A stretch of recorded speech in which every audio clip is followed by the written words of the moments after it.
Imagine a small village somewhere in Central Europe. The year is somewhere around 1450. The houses are low and made of timber and stone. You know everyone in this village by name. You have known most of them your entire life.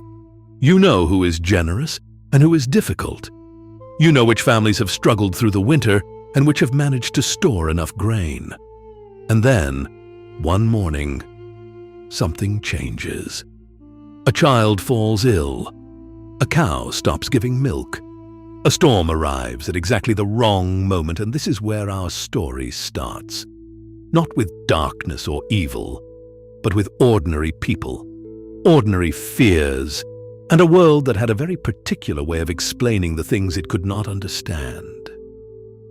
We are going to try to understand, as clearly as we can, what the medieval witch hunts actually were, how they happened, why they happened, and what they tell us about the human need to find reason in suffering. Part 1. The world that made witch hunts possible. To understand the witch hunts, you first have to understand the world in which they happened, because the hunts did not emerge from nowhere. They grew out of a very specific kind of society, one that was organized in a particular way, that believed particular things, and that was, in the centuries leading up to the peak of the hunts, under tremendous and almost unimaginable pressure. Medieval Europe was, above all, a religious world. This is not simply a statement about how often people went to church, although they went often. It is a statement about the way reality itself was understood. The world was not a neutral place, governed by natural laws that could be studied and mapped. The world was a living moral arena, charged with spiritual meaning. God was present in every harvest, every death, every turn of the weather. So was the opposite of God. The church had spent centuries building a comprehensive picture of the universe. At the top was God, all-powerful and all-knowing. Below that were the angels, the saints, the righteous. And below that, in the shadows, was the devil, a real and active being who moved through the world seeking to corrupt souls and undermine the divine order. This was not mythology to the people who lived then. It was simply how things were. And this matters enormously when we try to understand how witch beliefs developed, because, in this framework, misfortune was never simply bad luck. If your crops failed, if your child died, if your body became ill without visible cause, there was a reason. Either God had permitted the suffering to test you, or something darker was at work. The idea that things simply happened, randomly, without meaning, was not really available to most people in this era. Now, place yourself back in that village. Think about how much of daily life was genuinely uncertain. Harvests could fail. Illness moved through communities without warning and without any way to stop it. Childbirth was dangerous for both mother and child. Winters were long and cold, and sometimes fatal. The margin between enough and not enough was razor-thin for a great many families. Think, too, about what it meant to live without any of the explanatory tools that we now take for granted. There were no germ theories of disease.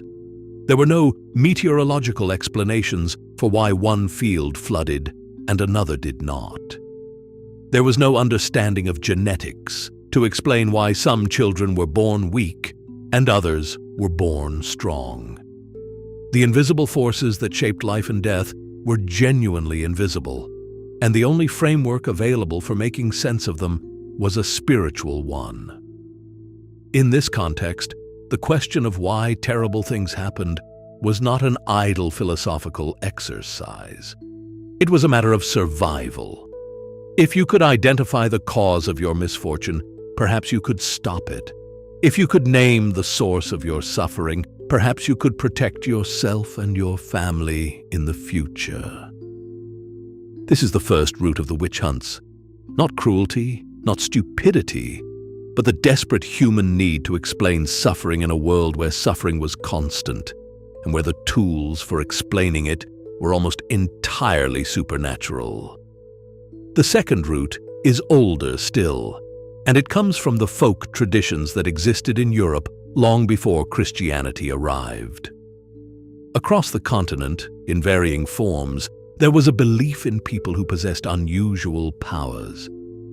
Healers who could cure illness with plants and words. Wise women who understood the movements of the seasons and could predict the weather, or help a difficult birth, or ease the pain of a dying person. There were also, in this folk tradition, figures who could cause harm. People who knew how to curse, how to spoil milk, how to bring illness on an enemy. These beliefs were woven into the rhythms of ordinary life. They were not the domain of scholars or priests. They were the common inheritance of rural communities, passed down through families and neighborhoods across generations. The wise woman in the village was not seen as sinister. She was often seen as useful, even necessary. She occupied a role that the formal church, with its emphasis on priestly authority and sacramental grace, could not always fill for the practical needs of daily existence. These beliefs were not, initially, a central concern of the church. For centuries, early church authorities actually tried to discourage belief in such things, arguing that magical powers were illusions and that attributing supernatural harm to human beings was a form of superstition. But over time, something shifted. The theological framework around the devil became more elaborate, and the church began to reconsider the question of what human beings might be able to do in alliance with that devil. This shift did not happen overnight. It unfolded across centuries, and it was shaped by a great many forces that had nothing to do with any individual's belief in witches. Political upheaval played a role. The Black Death, which killed somewhere between a third and half of Europe's population in the mid-14th century, created a climate of fear and spiritual crisis unlike anything the continent had seen. People wanted explanations. They needed someone or something to blame. The experience of watching half your village die in a matter of months, with no understanding of what was killing people or how to stop it, was a kind of collective trauma that left deep marks on European society. The church, which was supposed to provide comfort and protection, was itself devastated. Priests died alongside their congregations. Monasteries were emptied. The institutions that people had relied upon for spiritual security were visibly failing, and that failure raised questions that had no easy answers. The Great Schism within the church, which produced competing popes and shook the confidence of ordinary believers in the institution they had relied upon, added another layer of anxiety. And then came the Reformation in the 16th century, which split Western Christianity permanently and created a world of competing religious authorities, each claiming the truth and each fearing the corrupting influence of the other. In this atmosphere, the figure of the witch became more than just a local folk belief. The witch became a theological problem. By the 15th century, church scholars had developed a sophisticated theory of witchcraft that was unlike anything that had existed before. In this theory, the witch was not simply someone who knew herbs or could curse a neighbor. The witch had made a formal pact with the devil. The witch had renounced God and pledged her soul in exchange for power. The witch was, in this view, not just a criminal, but an apostate. Someone who had turned deliberately away from the divine order and placed herself in the service of its enemy. This was a crucial transformation. It took what had been a local and practical belief about harmful individuals and elevated it into a cosmic drama. The witch was no longer just a dangerous neighbor. She was a soldier in a war against God. And in a world already shaken by plague, schism, and religious conflict, the idea that such a war was being waged beneath the surface of ordinary life did not seem implausible. It seemed to many educated people like a reasonable explanation for the suffering that surrounded them. The publication of a book called the Malleus Maleficarum in 1486 crystallized this theology into a practical manual. Written by two Dominican inquisitors, Heinrich Kramer and Jacob Sprenger, the Malleus laid out in systematic detail what witches were believed to do, how they were to be identified, and how they were to be prosecuted. It was one of the first books to be widely distributed after the invention of the printing press, and it went through many editions across the following century. The Malleus was not the only cause of the witch hunts, and historians have debated how much direct influence it actually had on local prosecutions. But it is a useful marker of how far the idea of witchcraft had traveled from its folk origins. By the late 15th century, what had been a collection of local beliefs about harmful magic had become, in the hands of educated men, a comprehensive theory of a vast and organized conspiracy against the Christian world. That is the world into which the witch hunts were born. A world under pressure, a world that understood suffering as moral and spiritual, a world that had been told by the highest authorities it knew that the enemy of God was real and active and working through human agents. A world where the line between neighbor and enemy, between misfortune and malice, could become terrifyingly thin. The kindling was already in place. What remained was the spark. Part 2. The Anatomy of Accusation. If you lived in a village in 15th century France or Germany or Switzerland, and you found yourself accused of witchcraft, it is very likely that you would not have seen it coming. Not because you were innocent, though you almost certainly were, but because the accusations that started witch trials rarely began with a direct charge. They began with a whisper. Understanding how accusations worked is essential to understanding the hunts, because it reveals something important. Most witch trials did not begin with the church or with the courts. They began with neighbors. They began in the intimate, complicated world of village life, where people lived in close proximity, where old grievances simmered for years, and where the line between bad luck and malicious intent was not always clearly drawn. Think about the texture of daily life in a small agricultural community. You know the person who lives 3 houses down. You have borrowed tools from her, and perhaps she has borrowed from you. You have argued at some point over a fence line, or a shared water source, or a debt that was not repaid on time. These small frictions were the fabric of village existence. They accumulated over years, sometimes over generations. And in a community small enough that everyone's business was known to everyone else, those accumulated frictions had nowhere to go. They did not dissolve. They settled into the ground of daily life and waited. Now, imagine that after one of these small arguments, something bad happens to you. Your pig dies. Your child develops a fever. Your husband has an accident in the field.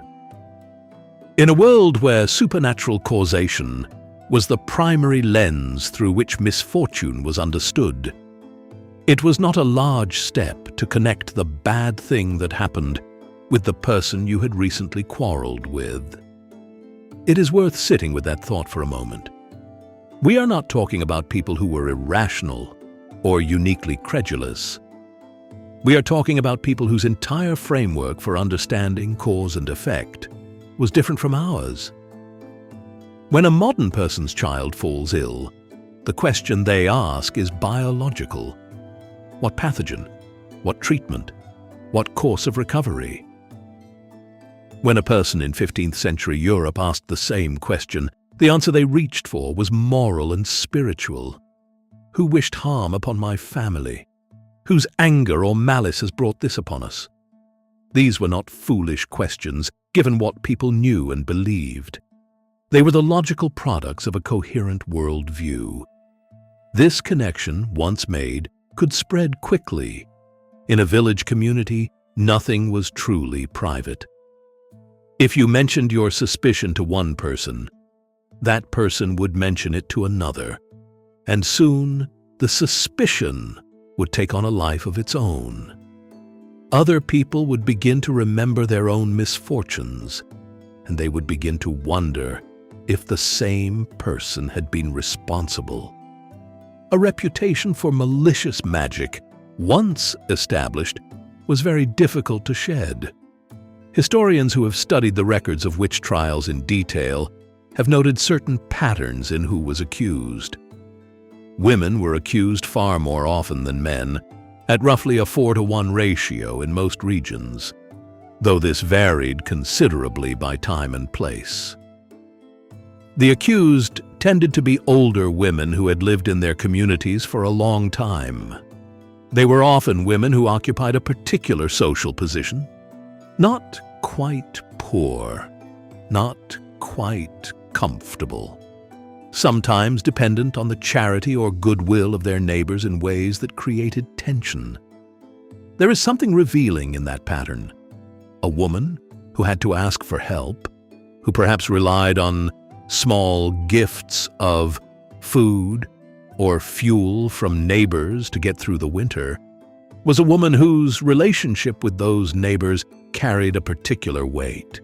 If she asked and was refused, and then something bad happened to the person who refused her, the connection could form in a neighbor's mind almost automatically.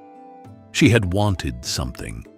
She had been denied, and then misfortune had followed. The logic was crude, but within the framework of the time, it was not incomprehensible. The healing women and midwives who had traditionally served their communities were sometimes among the accused, though this was not universal. The very knowledge and social role that made these women valuable also made them vulnerable to suspicion if anything went wrong under their care. A difficult birth, a patient who died, a remedy that failed. In a climate of fear, any of these could become evidence of malicious intent, rather than simply the limits of what anyone could do with the tools available. There is a particular tragedy in this. The women who served as healers and birth attendants were often among the most experienced and knowledgeable people in their communities. They had spent years learning which plants reduced fever, which preparations eased pain, how to manage the complications that arose in childbirth. When a patient died, despite their efforts, they were losing someone they had tried genuinely to save. And yet, in the eyes of a frightened community, that death could become the thing that turned a trusted neighbor into a suspected enemy. Social friction, then, was one of the primary engines of accusation, but it was not the only one. Family dynamics played a role as well. The records show cases of family members accusing one another, of children accusing parents, of spouses testifying against each other. In some cases, these accusations seem to reflect genuine belief. In other cases, they appear to have served other purposes: to resolve inheritance disputes, to escape difficult marriages, to remove a domineering family member from a position of power. The accusation also had a particular relationship with gender that deserves careful attention. The dominant theology of witchcraft, as expressed in texts like the Malleus Maleficarum, was deeply concerned with women. The authors of these texts argued, drawing on long traditions of religious and philosophical misogyny, that women were more susceptible to the devil's influence than men. They were seen as weaker in reason, stronger in appetite, more easily deceived, and therefore more easily corrupted. This theological framework did not create misogyny where none existed before, but it did give a religious and legal legitimacy to suspicions that were already present in the culture. The woman who was difficult, who did not conform, who argued with her neighbors, who lived alone or outside the normal structures of family and household, was already a figure of unease in a society where women's place was carefully defined. The witch theory gave people a language for that unease and, eventually, a legal mechanism for acting on it. But we should be careful not to reduce the witch hunts entirely to an expression of misogyny. Important as that dimension is, the reality was more complex. In some regions and periods, significant numbers of men were accused and executed. In Iceland, for example, the majority of those accused were men. In Russia, male witches outnumbered female ones in many documented cases. The dynamics of accusation shifted depending on local circumstances, on the presence or absence of particular officials, on economic conditions, on the specific characteristics of individual communities. No single explanation accounts for the full pattern. What seems to be consistent across most of the documented cases is the role of fear.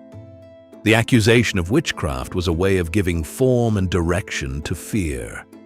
When something terrible happened, the accusation allowed people to identify a cause, to name an enemy, and to take action. In a world where much suffering was genuinely beyond anyone's control, the witch accusation offered the terrifying comfort of an explanation. It transformed shapeless anxiety into something that could, at least in theory, be confronted and removed. And once that transformation happened, once the whisper had become a formal accusation, and the community had decided that the matter required official attention, the individual caught at the center of it entered a world that was no longer governed by the rhythms of village life. The familiar faces of neighbors receded. The intimate, complicated geography of borrowed tools and old arguments gave way to something altogether more formal and altogether more dangerous. Once an accusation was made and taken seriously by local authorities, it entered a different world. It moved from the sphere of community gossip and neighborhood suspicion into the formal machinery of prosecution, a machinery that had its own logic, its own procedures, and its own terrible momentum. The accused would now face something far more dangerous than a whispered rumor. She would face a system built around the assumption of guilt, equipped with tools designed to confirm what the authorities already believed, and presided over by men who were entirely convinced that what they were doing was necessary and just. Part 3. The machinery of prosecution. When a person was formally accused of witchcraft and brought before a court, they entered a world of procedures that was, on its surface, organized and systematic. There were judges. There were rules about evidence. There were procedures for questioning and recording testimony. This gave the proceedings an appearance of order and rationality.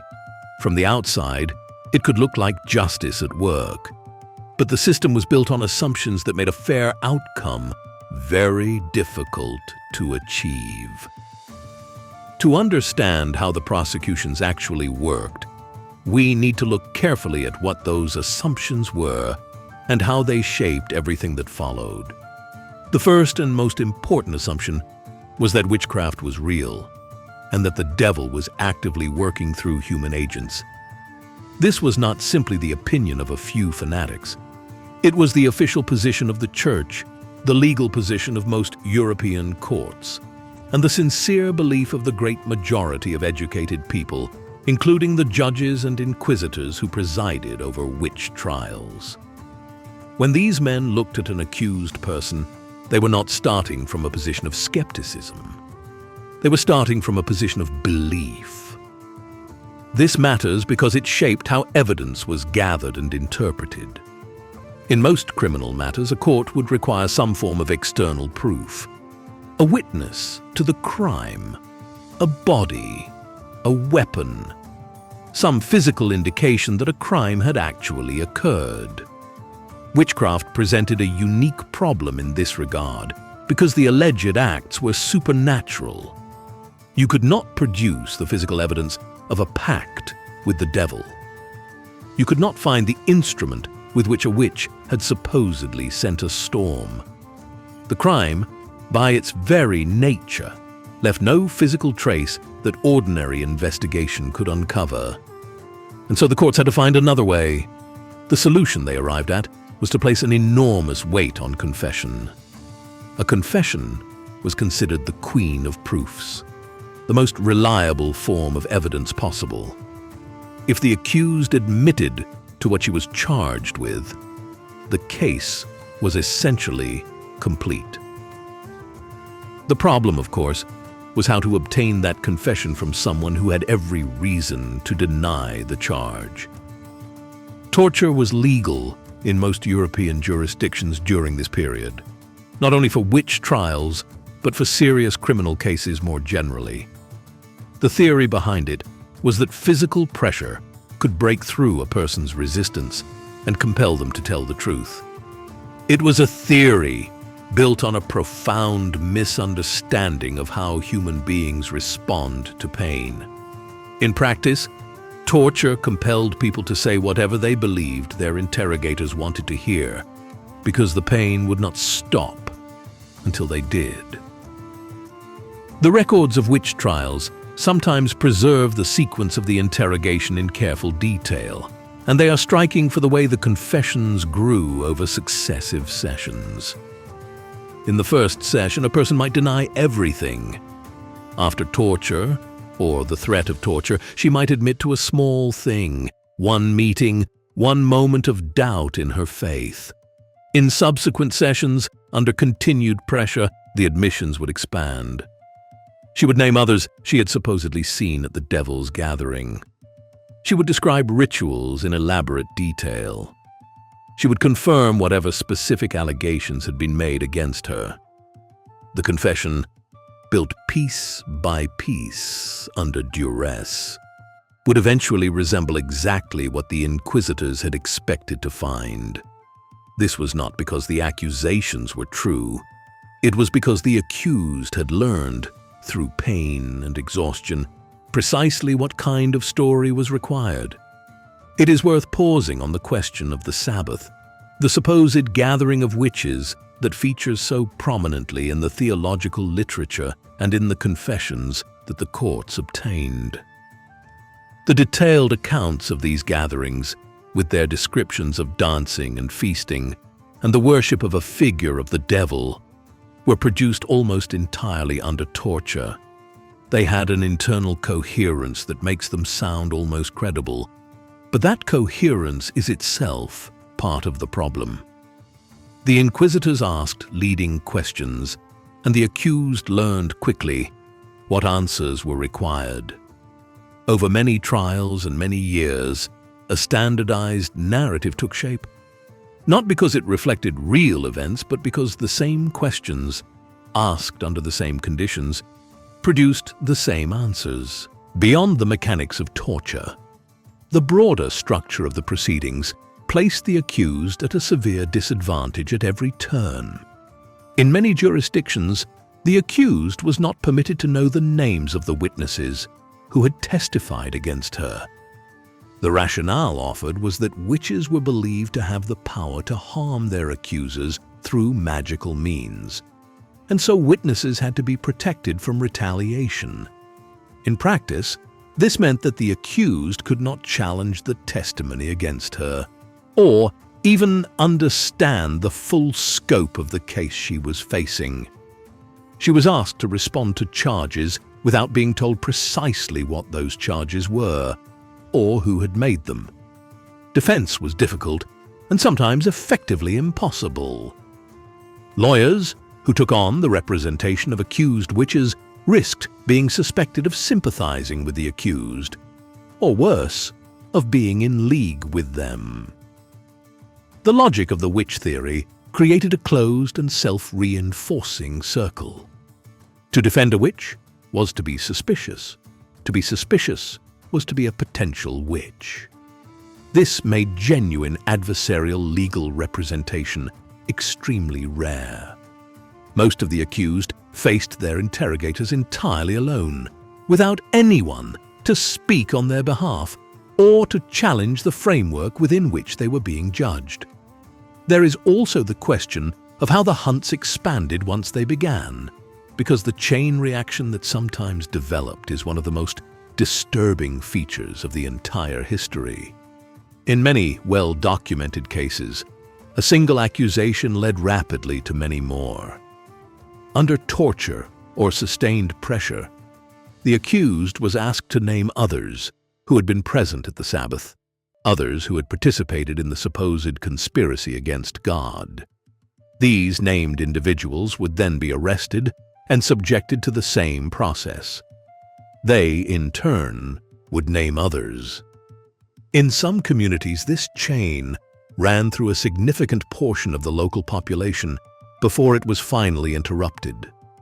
The village of Ellwangen in Germany, for example, saw hundreds of people accused over the course of just a few years in the early 17th century.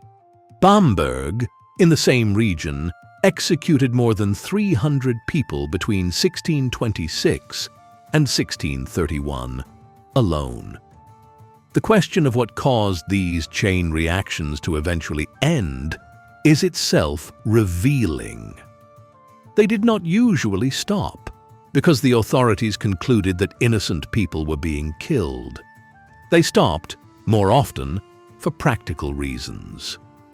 When the accused began naming people of high social standing, people who had the resources and connections to challenge the proceedings, the momentum of the hunt would be checked.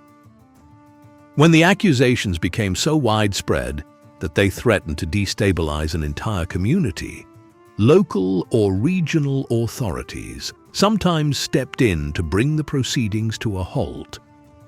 The limit was not moral, but practical. There is also the fact that the hunts were not uniform across Europe. They were highly localized, and the intensity of prosecution varied enormously from one region to another and from one period to another. Some areas experienced devastating waves of killing. Others, sometimes in close geographic proximity, prosecuted very few cases and executed almost no one. This variation is significant, and it points to the importance of local conditions, the personality and beliefs of local officials, the presence or absence of particular institutional structures, the specific social and economic tensions of individual communities. The Roman Inquisition in Italy, for example, actually became one of the more skeptical institutions in Europe when it came to witch trials. Its officials required levels of evidence and procedural care that led to relatively few convictions compared to the secular courts of Germany or the ecclesiastical courts of Scotland. This tells us something important that is easy to overlook. The hunts were not an inevitable product of the church as a whole, or of any single institution. They were the product of many forces converging, and where those forces were balanced, checked, or simply absent, the violence was contained. But where those forces aligned, and aligned they did, repeatedly, across 2.5 centuries, the consequences were devastating for the communities involved and for the individuals caught within the machinery. And to understand why they aligned so reliably in some places and not others, we have to look more closely at the people who drove the prosecutions. Not as monsters, but as human beings operating within a particular set of beliefs, a particular set of pressures, and a world that gave them every reason to believe that what they were doing was not only justified, but urgently necessary. Part 4. The people behind the hunts. One of the hardest things to do, when looking back at the witch hunts, is to resist the temptation to divide the participants into simple categories: the innocent and the guilty, the victims and the persecutors. These categories are not entirely wrong, but they can obscure something important about how and why the hunts happened. The reality, when you look at it carefully, is more unsettling than a simple story of evil men doing evil things. It is a story of ordinary people operating within an ordinary world, producing consequences that were anything but ordinary. The judges, inquisitors, and officials who presided over witch trials were, almost without exception, educated men who believed sincerely that they were doing necessary and righteous work. They were not sadists for the most part, though sadism undoubtedly existed in individual cases. They were men who had been trained in a particular theological and legal tradition, who had been told by every authority they trusted that witchcraft was real and dangerous, and who believed that failing to act would leave their communities exposed to a genuine supernatural threat. To understand this, you have to take seriously the belief system in which they operated. We have spent several centuries since the hunts developing alternative frameworks for understanding the world. Frameworks built on natural science, on secular law, on the idea that the physical world operates according to consistent principles that have nothing to do with the intentions of supernatural beings. The people who ran the witch trials did not have access to those frameworks. They had what their world had given them, and what their world had given them consistently from childhood through education and professional training was the certainty that the devil was real, that he worked through human agents, and that the duty of a Christian official was to identify and remove those agents before they could do further harm. Consider the figure of the inquisitor. He was typically a man of serious education, trained in theology and canon law, who had spent years studying the question of heresy and its dangers. He had read the theological literature on witchcraft. He had perhaps attended other trials and had heard confessions, obtained under whatever pressure, that confirmed what the literature told him. By the time he arrived in a community to begin proceedings, he was not open to doubt. He was there to protect people from a threat he believed was real. And when the accused denied the charges, that denial was not necessarily read as evidence of innocence. Within the logic of the witch theory, denial was expected. The devil's servants would naturally deny their allegiance. Persistence in denial was itself a sign of how deeply a person had been corrupted. This sincere belief does not, of course, excuse the suffering that was caused, but it does help explain the persistence of the hunts and the way they were sustained across generations. A system that is maintained by genuine belief is more durable and in some ways more terrible than one maintained by cynicism. The inquisitor who truly believed he was saving souls was harder to stop than one who was simply seeking personal gain. He could not be reasoned out of his position easily because his position was not primarily a rational one. It was a moral and spiritual conviction, and such convictions are not dissolved by argument alone. But belief was not the only motivating force. Social and economic dynamics also shaped the hunts in ways that are worth examining carefully. The confiscation of the property of condemned witches was a feature of prosecution in many jurisdictions.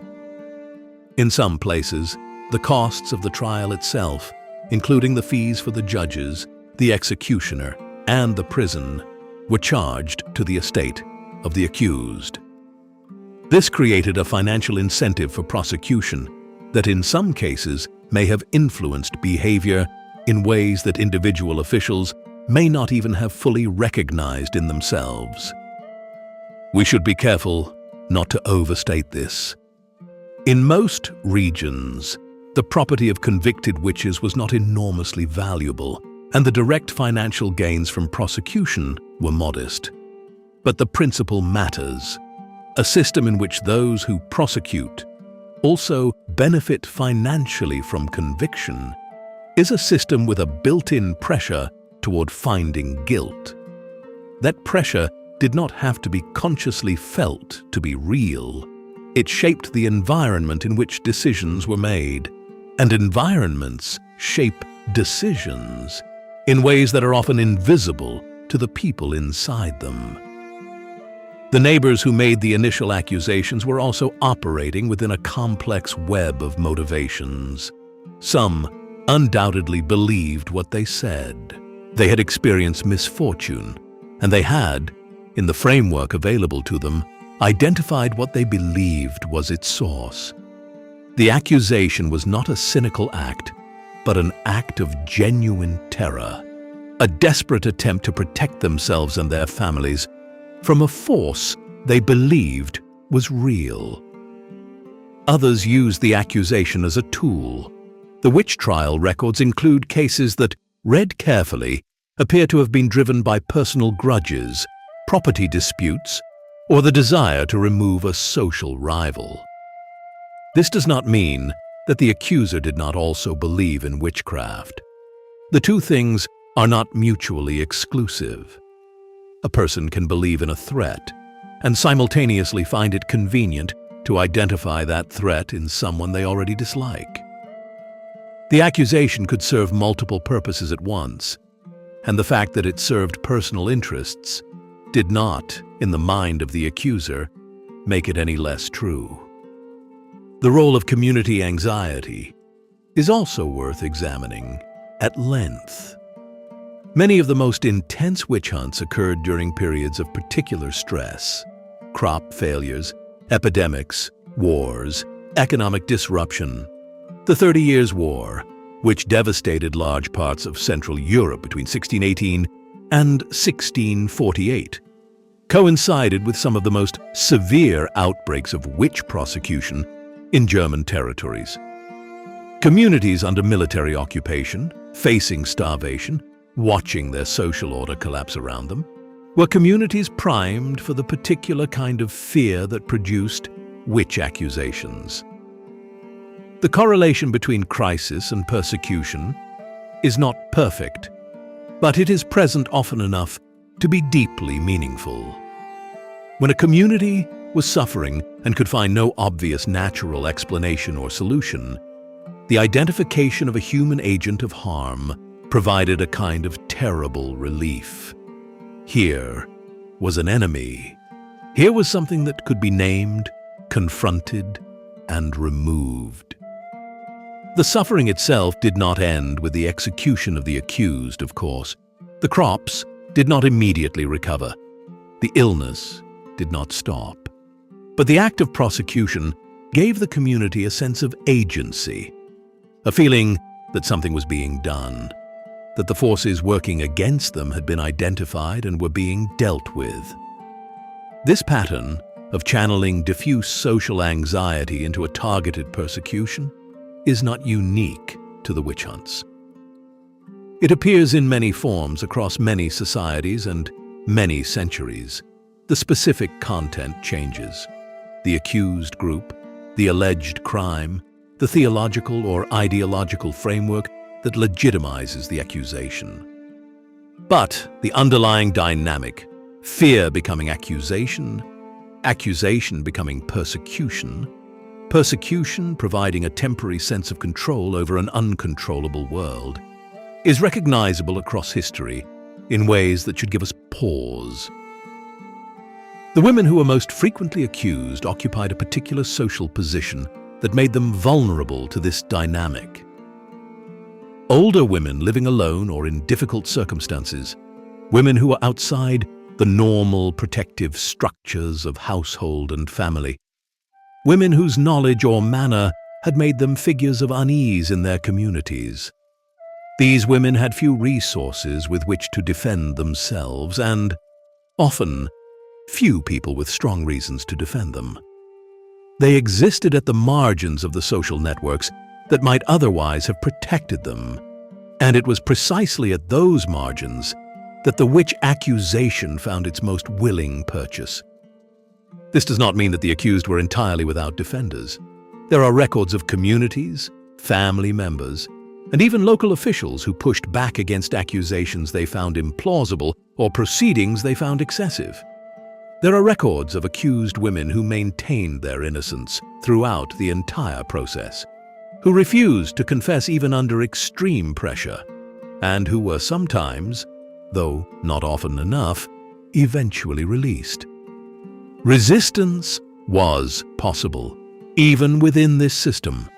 It required courage, endurance, and a degree of social support that many of the accused simply did not possess.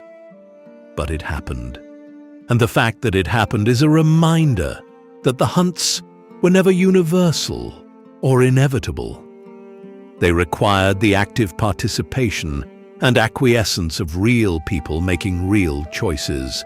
And where those choices were different, the outcomes were different too. What we are left with, when we look honestly at the people who made the witch hunts possible, is not a story of pure evil or pure ignorance.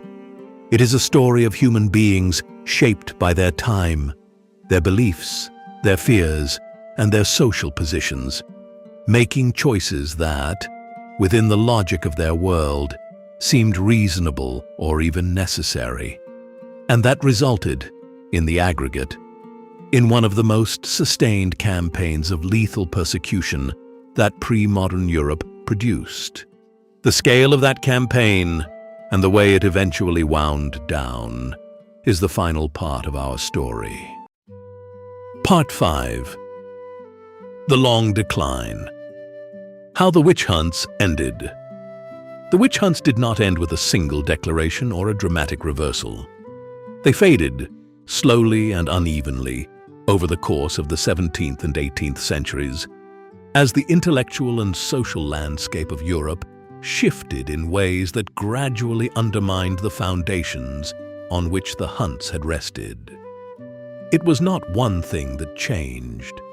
It was many things, moving at different speeds, in different places, and often for reasons that had nothing directly to do with witchcraft at all.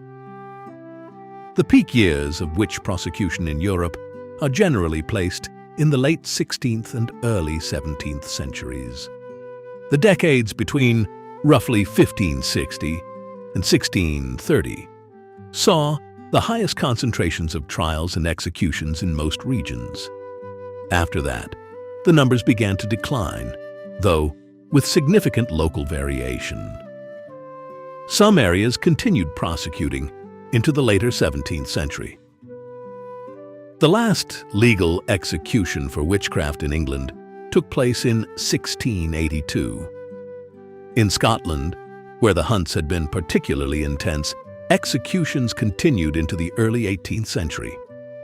In some parts of continental Europe, isolated prosecutions occurred even later. The decline was real, but it was gradual, and it left behind it a long trail of smaller cases that persisted long after the great waves of killing had passed. What changed? The answer requires looking at several developments happening simultaneously. Developments that were not primarily about witchcraft at all, but that transformed the intellectual and institutional environment in which witch beliefs operated. The first, and perhaps most fundamental, was the gradual development of what we might call a different way of explaining the natural world. The 17th century saw the emergence of what historians often call the scientific revolution.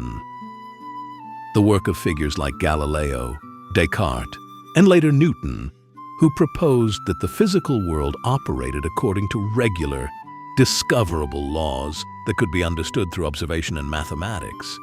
This was a slow and contested process, and for most of the 17th century, it was the project of a very small intellectual elite with no immediate connection to village life or local courts.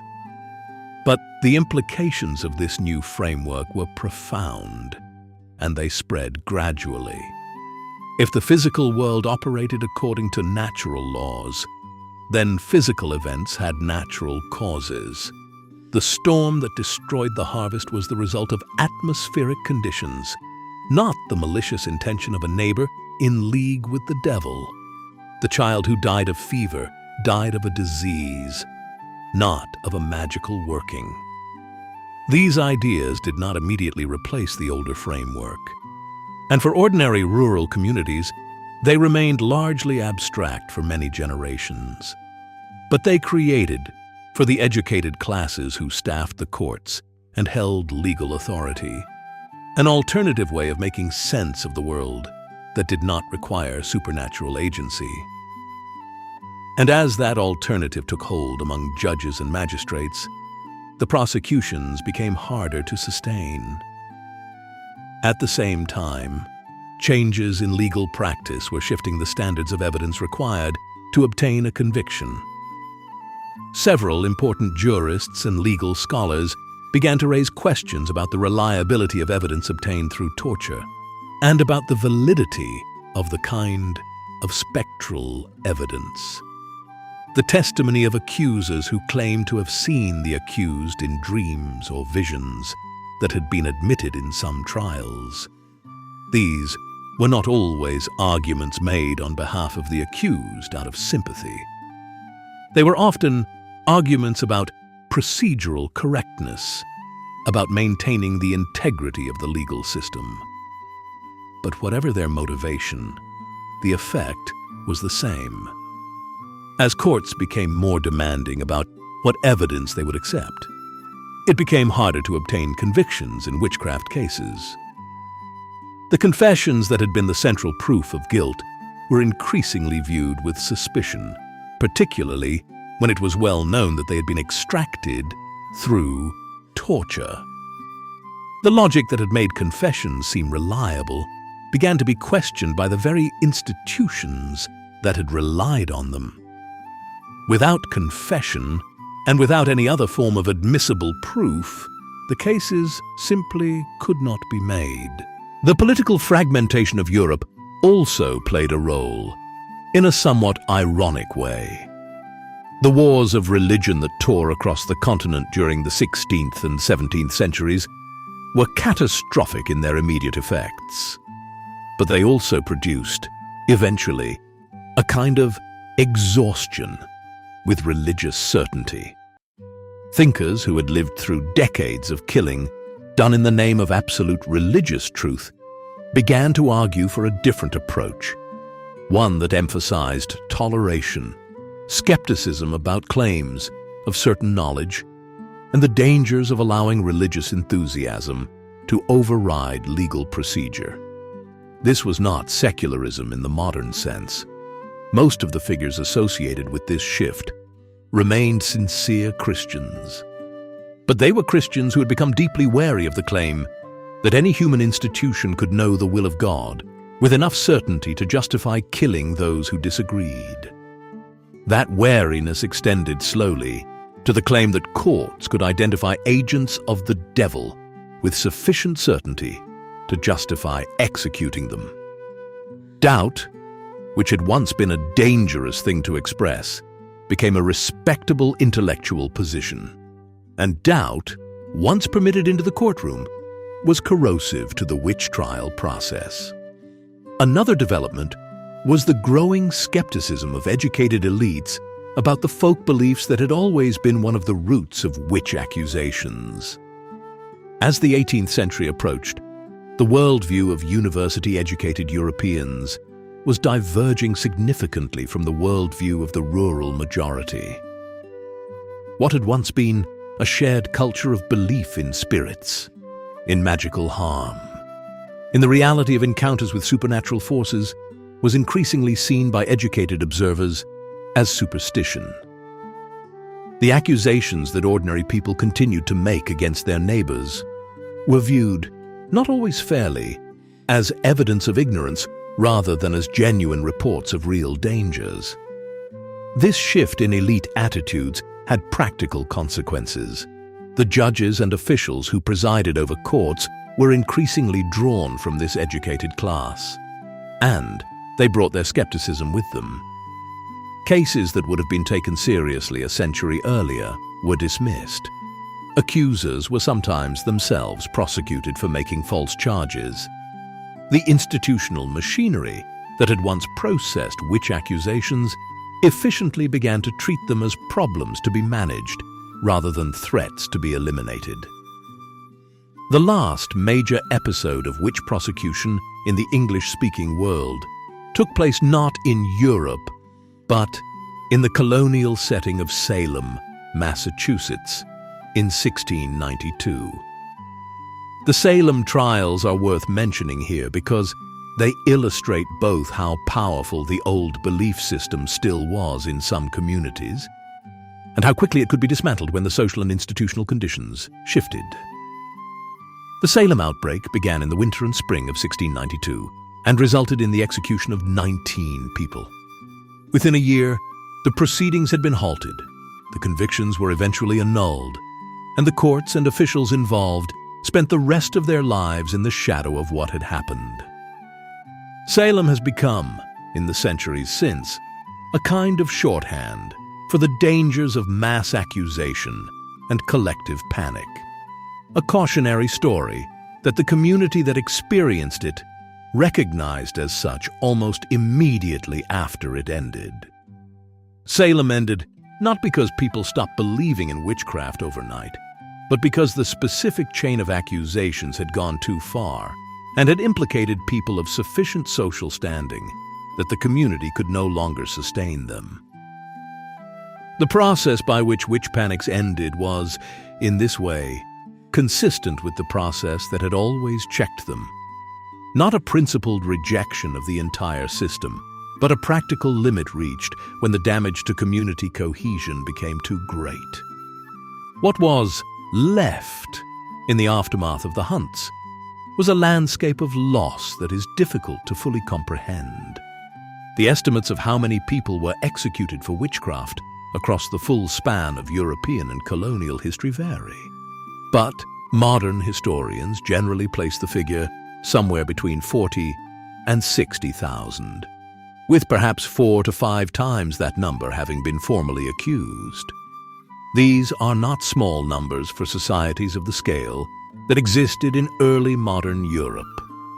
They represent communities fractured, families destroyed, and a vast accumulation of individual suffering that the historical record preserves only incompletely. The geographic and demographic distribution of this loss was uneven. Germany, and particularly the regions along the Rhine and in the southwest, suffered the most intense prosecutions. Scotland, parts of France, and the Swiss Confederation also saw heavy concentrations of killing. Other regions, including much of England, Ireland, and southern Europe, had far lower rates of prosecution. The individuals lost to the hunts were overwhelmingly ordinary people. Women who had lived in their communities for decades, who were known to their neighbors, who had families and histories and names. The records preserve some of those names, and historians have worked carefully to recover them. Behind each one is a story that we can only partially reconstruct from the documents that survive. They were not symbols or abstractions. They were people, and they deserve to be remembered as such. The witch hunts also left less visible legacies. They reinforced and hardened attitudes about women, about social deviance, about the proper relationship between individuals and the communities they lived in. They demonstrated the capacity of fear to override judgment and the capacity of institutions, no matter how formal and procedurally elaborate, to serve destructive ends when their foundational assumptions go unchallenged. These are not abstract lessons. They are the distilled experience of a very long and painful chapter in the history of ordinary life. And so we come, at last, to the end of our long journey through this dark chapter. What the witch hunts were, in their deepest sense, was a mirror. They reflected back the fears, the tensions, and the beliefs of the world that produced them. They showed what becomes possible when suffering demands an explanation, when authority demands conformity, and when the machinery of law is built on foundations of certainty rather than doubt. The people who lived through these events were not so different from us. They wanted to understand. They wanted to be safe. They wanted the suffering to stop. We carry their history with us, whether we know it or not.